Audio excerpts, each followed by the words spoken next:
We're here with former professor of economics at JNU, Prabhat Patnaik, and we're going to talk about the demonetization of rupees 500 and rupees 1000 notes. So thank you so much for agreeing to be with us. And so just to start off a little bit with the basics, you've talked recently about how the definition of black money is there's a misconception around it. So could you tell us a little bit about what black money is? Yes, black money, people generally think it's a kind of stock of money, which is kept in pillowcases or trunks or whatever underground, etc. But that's not the case. Actually, there are a whole range of activities in which people engage. These activities are either illegal or alternatively, they are apparently legal activities, but nonetheless undeclared because, or a segment of it is undeclared because they want to avoid taxes. So we have to really think in terms of black business as opposed to, undisclosed business as opposed to black money. Now, in any business, you really are using money. And when you use money for a greater or a lesser period of time, you'll be holding money. That is true in any business, and that's true in black business as well. Now, this money which you hold, it's not even the case that black business is simply carried out with cash while normal business is carried out with kind of checks and so on. Because normal business also requires cash transactions. So normal cash holding and black cash holding are not really qualitatively any two different things. And as a result, to say that if we actually demonetize a range of currencies, then we'll be able to catch black money is not correct, because everybody then needs to change it. It's not only those doing black business, but even normal businessmen would need to change it. And if so, then you can actually have black businessmen coming to normal businessmen to help them change their kind of money, which is not accounted for. And this undisclosed business you're talking about, how much of the gains of it would actually be kept in currency? No, you see gains again, since it's a business, you exactly, you do what you do in normal business. You invest the gains in enlarging the business. In other words, it's exactly like any other business, except for the fact that it is something which is not disclosed to the government or disclosed to the tax authorities. So it's not as if that money is simply held. In fact, Marx had drawn a distinction between the miser and the capitalist. The miser believes that you become rich by holding money, while the capitalist believes rightly that you become rich by actually using the money, throwing it into circulation. So now black money holders are not misers, they're actually capitalists. So they are trying to expand their business much the way the normal businesses expand. So they are forever throwing this money back into circulation. So the amount they will be holding at any given moment of time is only a fraction of their total transactions. And the government has said that if they didn't do it in this sudden and secretive way, then anyone who had any sort of black currency would immediately have gone and changed it into other forms, and it wouldn't have been caught out. Would there be any way to regulate that, and could it have been monitored so that it would be less problematic for other people? It's actually, it betrays a lack of understanding about capitalism in the government. Typically what happens in capitalism is that in a situation like this, there would be a new business opening up about how to change old currency notes into new currency notes. In fact, Schumpeter called it innovation. That in capitalism, that is forever happening. A whole range of people would come up who would say, okay, you give us your 1,000 rupee notes, we'll give you 800 or 700 or whatever. And consequently, instead of curbing black business, it will actually give rise to a proliferation of black business. Likewise, for instance, since there is no distinction between black money held as part of business and white money held as part of business, many of those who are engaged in black business would like to get others engaged in white business to change money for them, and they would therefore backdate bills and then apparently purchase from them, etc. Now millions of such transactions would be happening, and if such transactions are happening, no tax authority can possibly catch these transactions. So this way of unearthing black money is something which inconveniences people enormously without really being very successful in catching black money. Right.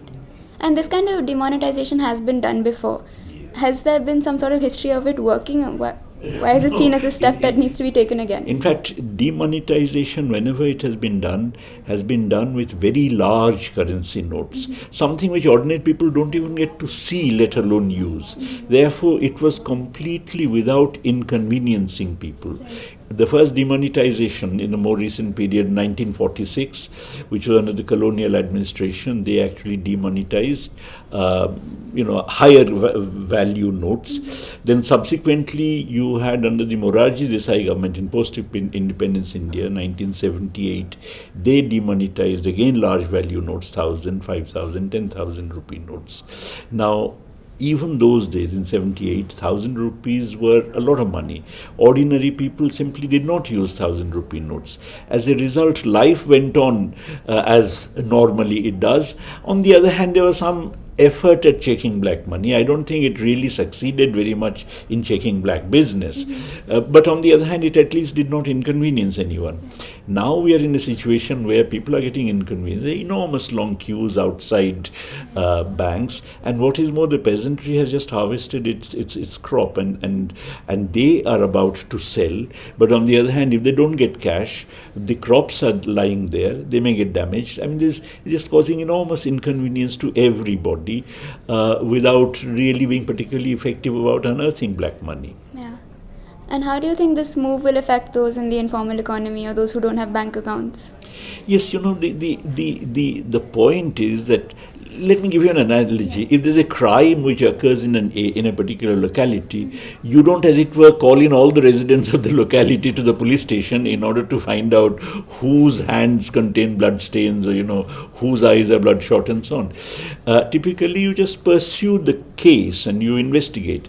I think the same with black money. Ideally, if you have an honest tax administration which operates without interference, either to exonerate people who are guilty or to catch people who are not guilty, in that case, through sheer painstaking effort, they would be able to unearth a substantial amount of black money. At any rate, important cases which, if properly pursued, would actually act as a signal for others.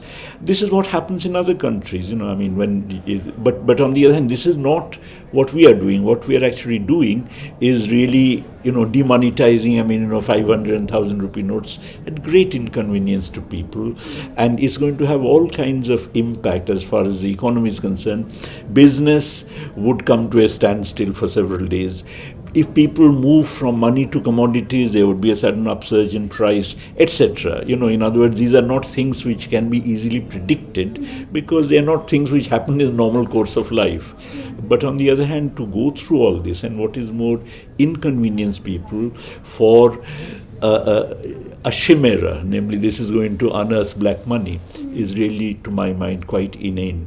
Yeah.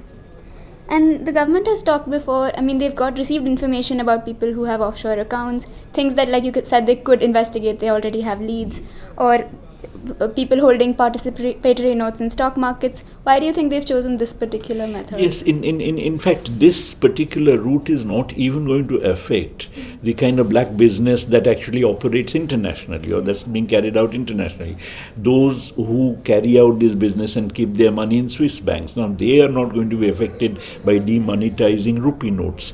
As a result, even as an attack on black money, it really is targeting only a relatively small proportion of it. I think it's probably just for the dramatic impact, just to project that the government is doing something very serious. But on the other hand, it does amount to treating people like sheep. And they've already announced the 2,000 rupee note, a new 500 rupee note, and a new 1,000 rupee note. So if the point is that they want to move to a cashless economy and they don't want people to keep stocks of cash, what is the logic behind a move like that? You can't hold a gun to people's heads and say move to a cashless economy. In other words, this is something which should occur in the normal course of things because it is easy to do so, because it's convenient to do so. That is not the case. In fact, even as of now, if you want to open an account with a bank, even State Bank of India, you have to fill in a 16-page questionnaire. Now, the point is that this is something which is going to be very difficult, and what is more, on every check transaction, transaction, a certain amount is charged by the bank. So effectively, you are effecting a transfer from just ordinary common people to the pockets of banks, while that is not the case with currency transactions. And what is more, in a situation where people are not used to the check habit, in a situation where your signatures might not in fact be standardized, this is something which is going to cause a lot of inconvenience to people. So I think this transition to cashless economy should be a more gradual, normal process. Yeah. And do you think this particular move will in any way affect the continued generation of black business? Or No, I don't think so, because even let us assume that a certain amount of currency notes are simply transferred from black money transactors to the government. Let's just assume the best scenario from the government's point of view. But as I said, black money is a business. That business is not going to be affected because obviously that business is profitable. And if it's profitable, it's like a factory being destroyed by fire. It does not really mean that an industry comes to a stop. So like that, it would be, even under the best assumptions, it'll just be a once for all loss for some people. But on the other hand, they would carry on generating black money. See, black money is a flow, not a stock. That's the basic thing. Mm-hmm. So what do you think the government could do if it actually wanted to take a serious step in this? I think there are lots of leads the government would have. It has leads about foreign, holdings and foreign businesses and so on. I think the thing should be to actually make an example by catching some people who are really very large operators of black business and prosecuting them. Steffi Graf's father went to jail in Germany, while here you cannot imagine anything of that kind happening, where you actually catch one of the favored businessmen. Is another thing. You may not like somebody and you put him in jail. One of the favored businessmen who's dishonest actually being caught by the government. So I really think an honest, painstaking tax administration is what is required, and honesty of purpose on the part of the government. Yeah. And the government has also given a few other reasons for why they've taken this move, which is the counterfeit currency and terrorism funding. And do you think any of those is... Suppose there is counterfeit currency. I think then if you want to move from one kind of notes to another kind of notes, you can do so over a period of time. I mean, it's not as if counterfeit currency is going to be flooding the Indian market in the next day or two. We have been having old currencies disappearing, new currency notes coming into being. We had a time when we had these annas and paisas and so on, and these days we don't have. So a change of that kind, where existing currency notes have got to be phased out, is something that would in any case get rid of the current counterfeit notes. New counterfeiting, if you can guard against, well and good. But even if you can guard against new counterfeiting, this is a matter which could have been done in the normal course over a period of time without putting people into inconvenience. And it seems like to some extent this move was a little unplanned, because it seems like already banks are giving people only 2,000 rupee notes. Exactly. They've run out of smaller currency, and obviously no one has change. So how long do you think it will take for this situation to normalize to a certain extent? It's difficult to say, but I certainly think that at least for a couple of weeks, life is going to be very difficult for most people. In fact, I'm really quite surprised that if the Reserve Bank governor was in the know of it, why they were not prepared with new currency notes in time before they went into an operation like this. I mean, because it's just inconveniencing everybody. Yeah. Because 100 rupee notes are only about 15%, I think, of... Exactly. How can you suddenly demonetize a substantial part of your currency without having in your possession, that means the central bank's possession, currency to exchange it with? Yeah. So for those who are operating now completely on a cash system and who don't have bank accounts, how do you think the next few weeks are going to look? No, it's going to be pretty abysmal. And let's be clear that that almost everybody has a range of cash transactions. You don't pay checks for buying vegetables, okay? You don't pay checks for buying groceries. And as a result, almost everybody is going to be inconvenienced, not only those who don't have bank accounts. I mean, I'm inconvenienced because I can't take an auto rickshaw, let us say. So, as a result, I think this is really kind of, a very ham-handed measure. We were here today to talk with Professor Patnaik about the demonetization of rupees 500 and rupees 1000 notes. And from what he said, there's not a lot to look forward to in the next few weeks. And again, I thank him a lot for his time and for joining us today.